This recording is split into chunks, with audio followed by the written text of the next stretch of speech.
C'est la 9e mobilisation étudiante en 3 mois au Chili. À Santiago, entre 60 et 100 000 personnes défilent, des étudiants rejoints par des enseignants ou des parents. Malgré des incidents sporadiques et l'intervention de la police anti-émeute, 273 arrestations ont eu lieu au Chili. Les manifestations se sont globalement déroulées dans le calme, enfin presque. Des cacerolas, les concerts de casseroles, ont ponctué la marche.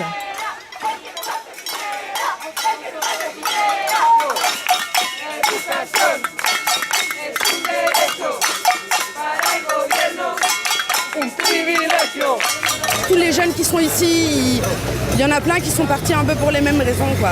En gros, il n'y a pas moyen de vivre, d'avoir un petit boulot avec un salaire minimum, on ne peut pas se payer l'éducation, donc voilà, il faut fuir.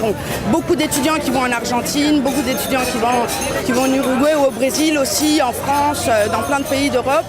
Il y a 2 genres d'éducation au Chili. Il y a l'éducation publique et il y a l'éducation privée. L'éducation publique est vraiment très très mauvaise.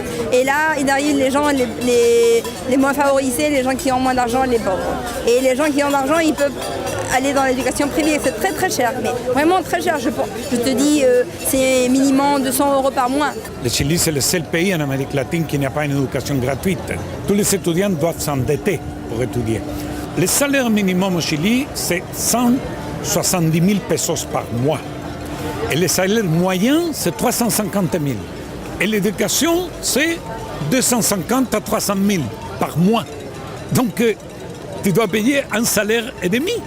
C'est pas possible. Il y a un système de crédit, mais le système de crédit, il couvre juste les mensualités de la faculté, peut-être pas toujours en intégralité, mais après, les gens, ils doivent se nourrir et se loger. Et pour ceux qui sont pas dans les villes où il y a les universités, ils sont foutus en fait. Ce que réclament les étudiants, c'est revenir à un système éducatif de type public. C'est-à-dire qu'il soit l'État qui gère l'éducation concernant les cours, les programmes, etc. Parce qu'aujourd'hui, l'éducation est vue comme une marchandise.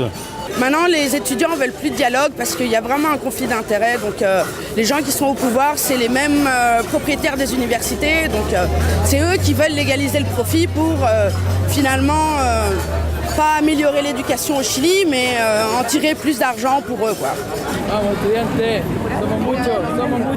Ils ont le soutien de 80% de la population.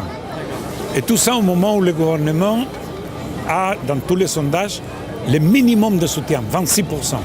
C'est vraiment un changement énorme.